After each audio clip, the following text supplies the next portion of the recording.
थोड़ी सी ऐसे कामचोरी की मल्लिका। मैं घर में काम करते रहती हूँ तो मैं ऐसे बुमराह को याद करने लग जाती हूँ कि यार बुमराह आ जाए बोल दे पूजा ये बर्तन मैं मांज देता हूँ, आप Dream11 पे टीम बनाओ यार। मेरी अभी थोड़े दिन पहले 20,000 की नौकरी लगी, मैंने उस काम को करने के लिए इंटर्न रख ली 15,000 में। हाँ मेरे में है ये, मैं ऐसे देखती हूँ ना कि कोई काम आने वाला है, मैं अपना बीपी हाई कर लेती हूँ, धंस जाती हूँ मैं जमीन पे। हाँ लोग मुझे ऐसे कुर्सी पे बिठा दे, 2-4 मेरा काम करके जाते हैं। दैट्स माई स्पिरिट, और बचपन से ये स्पिरिट मैं मेंटेन कर रही हूँ। आप में से कभी किसी ने घर घर खेला? घर घर में ज़्यादा कैरेक्टर नहीं होते, बस 2 लोग इधर मम्मी पापा बनते हैं, बाकी उनके बच्चे, 2 लोग इधर मम्मी पापा बनते हैं, बाकी उनके बच्चे, और एक दूसरे घर बस खाना खाने जाते हैं। मैंने कहा ये तो बहुत ज़्यादा काम हो गया। फिर मैंने नया कैरेक्टर इंट्रोड्यूस किया, मैं दादी बनने लग गई। मैं पड़े रहती थी, बीच बीच में उठ के बस कहती थी कोई पीठ खुजा देगा क्या, प्लीज कोई पैर दबा दो। एक बार तो मेरी बहू पैर दबाते दबाते गले तक पहुंच गई। मैंने कहा ए औकात में, पोता मांग लूंगी फिर मैं। सही चल रहा था, बट फिर मैंने देखा धीरे धीरे जो मेरी बहू बन रही है वो मेरे से ही बर्तन धुलवा रही है। 3-3 4-4 टाइम के बर्तन धो रही हूँ मैं। फिर मैं वो दादी बनने लग गई जिसको लकवा मार देता है। मैं दिन भर सोती थी, दिन भर। हम संडे को खेलते थे, मैं घर से नहा के भी नहीं जाती थी, मैं वहां स्पंज बात ले लेती थी। यस हूँ मैं कामचोर दोस्तों। अभी भी हूँ। जैसे ऐसा होता है कि मम्मी पापा बाहर और कॉल करके बोल रहे हैं कि पूजा हम लोग तो बाहर से खा के आएंगे, तुम लोग भाई बहन लोग अपना देख लो, तो मैं शाम के 6 बजे से अपने भाई को कन्विंस करने लग जाती हूँ कि यार आज पेट कुछ भरा भरा सा नहीं लग रहा है। मम्मी ने सवेरे क्या छोले भटूरे बनाए थे ना, मजा ही आ गया। चल एक काम करते हैं, आज रात को पानी पी के सो जाते हैं। सुला देती हूँ मैं अपने भाई को पानी पिला के। और मेरे भाई को बेवकूफ़ बनाना बहुत ही ज़्यादा आसान है, बहुत ही ज़्यादा। मैं बता रही हूँ, थोड़े दिन पहले मेरा भाई ये बोल के घूम रहा था पूरे घर में, मेरे चार्जर की मुंडी कहाँ है, मेरे चार्जर की मुंडी कहाँ है, कोई देखा है क्या? इसने इलेक्ट्रॉनिक्स एंड कम्युनिकेशन में इंजीनियरिंग कर रखी है। मैंने कहा भैया एडेप्टर बोल लो। पापा सुनेंगे तुम्हारी डिग्री में भेल बेचवाएंगे तुम्हारे ही कॉलेज के बाहर। तो मुझे कह रहा दीदी आप होगे एडेप्टर, मैं तो सगा बेटा हूँ।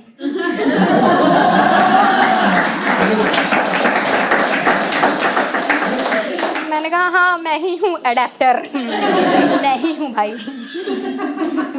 थोड़े दिन पहले से गिटार खरीद के ले आया, कहता है दीदी मुझे डीजे बनना है।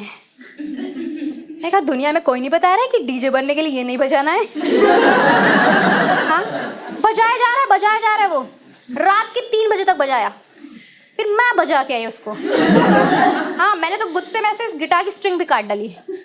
फिर थोड़ी देर बाद वो बिना गिटार के मुंह से घटिया गाने लग गया।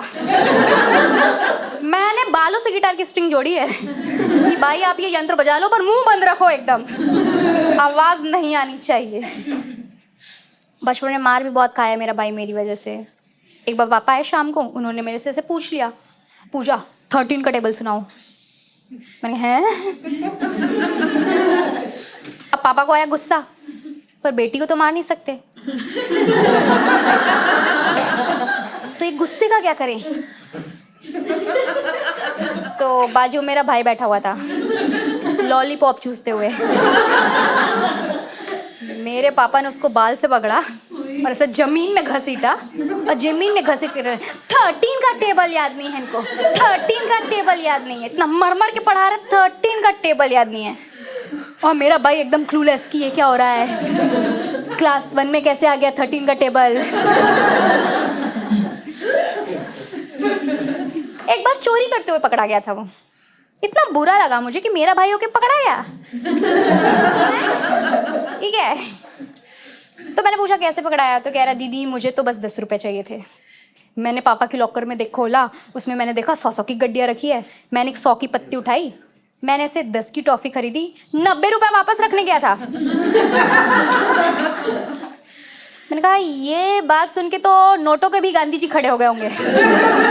उन्होंने भी कहा होगा कि कस्तूरबा जरा मेरा डंडा लाना, सिखाऊं मैं इनको सत्य और अहिंसा का पाठ।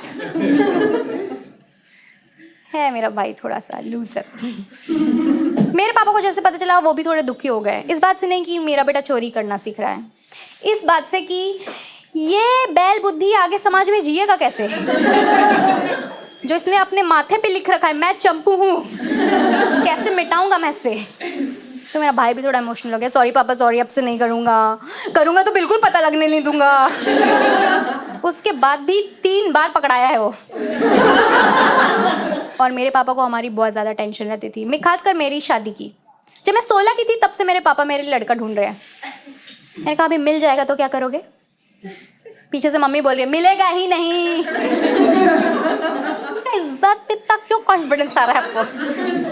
हाँ, मेरे पापा का लॉजिक था कि अभी से खोजेंगे तब जाके तो बाद में मिलेगा। ऐसे करते करते मैं अब 30 की हो गई हूँ गाइज, नहीं मिल पा रहा है मेरे पापा को कोई। मुझे अरेंज मैरिज में थोड़ा सा डर लगता है कि पापा खोज के वो सारे लड़के ना ले आए जिनको मैंने ये बोल के मना किया था कि पापा नहीं मानेंगे, सॉरी। और अरेंज मैरिज वालों को देख के मुझे ये फील आता है कि ये साले दुनिया से हारे हुए लोग जो अपने लिए पार्टनर ही नहीं खोज पा रहे हैं, इनको क्या ही इज्जत देना।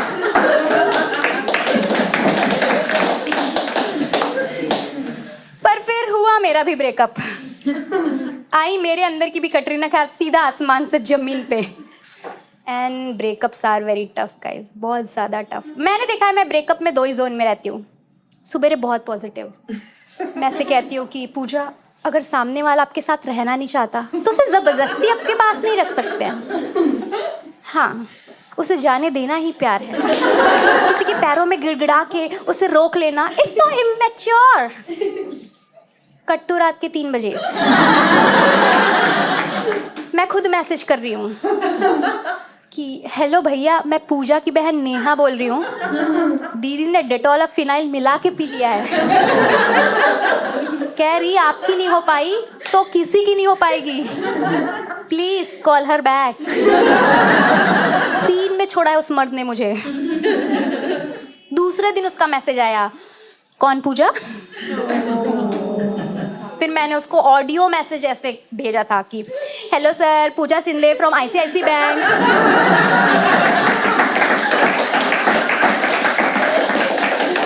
क्रेडिट कार्ड चाहिए तो प्लीज कॉल मी बैक। कुछ भी करने लग जाती हैं हम यार, लड़कियां, मैंने देखा है प्यार में। आपने देखा, लड़के चाहे लफंडर से लफंडर हो, जैसे प्यार में पड़ते हैं वो सोचने लग जाते हैं। करियर के बारे में सोचेंगे, फ्यूचर के बारे में सोचेंगे, देश के बारे में सोचेंगे, न्यूक्लियर वॉर के बारे में भी सोचने लग जाते हैं वो। और हम लड़कियां सीधा दिमाग यहाँ से उठा के यहाँ छोड़ देती हैं। खत्म हमारा काम। हमने एक बंदा रख रखा है सोचने के लिए। हमें अब बस यही सोचना है कि इस बर्थडे में उसे कौन से कलर का ग्रीटिंग कार्ड बना के दूं। हम बस इतना ही सोच रही हैं। हाँ, लड़कों के मामले में मुझे लगता है कि हम बहुत ज़्यादा इम्प्रैक्टिकल हो जाते हैं। पापा लोग को देखा है कितने प्रैक्टिकल होते हैं पापा लोग। पापा लोग खोज के लेके यार एकदम स्टेबल गवर्नमेंट जॉब वाले ऐसे लड़के, डॉक्टर, इंजीनियर, प्रोफेसर। हमें पसंद आ रहा है वही 25,000 कमाने वाला प्राइवेट नौकरी वाला लड़का। हाँ, मैंने इतने बड़े बड़े लोगों को रिजेक्ट कर दिया इसी चक्कर में। कितना बुरा लगता होगा उनको, रात को रोते होंगे कि भाई इतनी मेहनत से हमने पढ़ाई की, ऐसे प्री निकाला, मेंस निकाला, इंटरव्यू निकाला, ईश्वर अब आपकी हम में ऐसी क्या कमी रह गई कि पूजा हमें रिजेक्ट कर रही है। इधर 25,000 कमाने वाला एकदम छाती चौड़ी करके घूम रहा है और ऐसे मतलब सो भी रहा है एकदम स्माइल करके, यार कुछ तो बात होगी हम में। अगर पूजा हमारे लिए बड़े बड़े लोगों को रिजेक्ट कर रही है, कुछ तो बात है हम में। कैसे बताएं कि पूजा पागल है आपके प्यार में। अब इतना मैंने रिजेक्ट किया ना, मेरे पापा कॉन्फिडेंस में आ गए कि अगर इसने इन लोगों को रिजेक्ट किया है मतलब CM PM लेवल का लड़का पटा रखा हुआ इसने।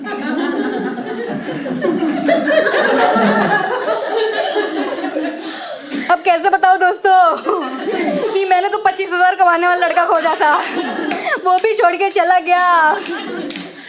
गया दोस्तों। मेरा ब्रेकअप बरसात टाइम पे हुआ था। किसका ब्रेकअप होता है इस सुहाने मौसम में? हाँ, एकदम मौसम सुहाना हो रहा है, लोगों का मूड बदल रहा है, लोग ट्रिप पे निकल जा रहे हैं, मैं बैड ट्रिप पे जा रही हूँ। हाँ, मैं घर में बैठे बैठे लोनली तन्हा तन्हा खेल रही हूँ। बरसात का मौसम है, बाकी लोगों को सांप डस रहे हैं, मुझे मेरी तन्हाई डस रही है। बहुत बुरा हाल हो गया था मेरा, बहुत ज़्यादा। मैंने तो सोच लिया था अब तो मूव ऑन करना है, पढ़ाई लिखाई में ध्यान देना है। तो मैं ऐसे एक दिन सुबह जल्दी उठ गई और मैं ऐसे छत में टहल रही थी। तो अचानक मेरी नज़र नीचे मेरे पेपर वाले पे पड़ी। वो मेरे को हैंडसम लगने लगा था गाइस। हाँ, मैंने अपनी बहन को बताया, यार ये पेपर वाला कब से पेपर दे रहा है, कितना हैंडसम है। उसने मेरे लिए कुर्सी खिसका ली, एक गिलास पानी पिलाया, एकदम हाथ पकड़ के बोली, दीदी अब इतने तना हो। पेपर वाला मम्मी के टाइम से पेपर दे रहा है ये, क्या पसंद आ गया आपको इस बुढ़ाऊ में? मैंने कहा ए अपने जीजा सम्मान लड़के के बारे में ऐसे बात बिल्कुल नहीं करोगी तुम। पर वो मुझे बहुत अच्छा लगने लग गया था, बहुत ज़्यादा। मतलब इतना अच्छा कि मैं उसका दीदार करने के लिए एक दिन सुबह जल्दी उठ गई। यस, गलती से पापा का दीदार हो गया। पापा बोले पूजा क्या चल रहा है? मैंने पापा इस साल घर में एक गवर्नमेंट जॉब आके रहेगी। और मेरे पापा ने मुझे इतना कॉन्फिडेंस में कभी नहीं देखा था। मेरे पापा को लगा सही है, तो मेरे पापा मुझे मोटिवेट करने के लिए मेरे से भी पहले उठने लग गए। फिर मेरे लिए चाय बनाते थे, फिर खुद ही पी जाते थे, फिर मुझे बॉर्नवीटा वाला दूध ला के देते थे, कहते थे पूजा ताज़ा हो ले। मैंने कहा आपके एड्स भी स्पॉटिफाई में सफल में चल रहे हैं क्या? क्या है ये? और मेरे पापा को लगा था कि मैं बनी जाऊंगी। मैं बता रही हूँ, मैं एक रूम से दूसरे रूम जाती थी, पापा हॉल में मिल जाते थे, पापा मेरे को सलामी ठोकते थे, नमस्ते कलेक्टर मैडम। मैं कलेक्टर का पेपर दे भी नहीं रही हूँ, मैं क्लर्क का दे रही हूँ। अगर वो निकल जाए आप गंगा नहा लेना, इससे ज़्यादा नहीं हो पाएगा। पर वो लड़का मुझे पसंद आ गया था बहुत ज़्यादा, इतना अच्छा लगने लगा था मुझे, मैं क्या बताऊँ। मतलब वो इतना अच्छा लगने लगा था कि उसकी आंखें देख के मुझे ऐसे इमरान हाशमी की आंखों की याद आती थी। उसे देख के मुझे ऐसे गंदे गंदे ख्याल आते थे। जैसे उसका नाम का टैटू मैं यहाँ बनवाना चाहती थी, यहाँ राधे श्याम पेपर वाला।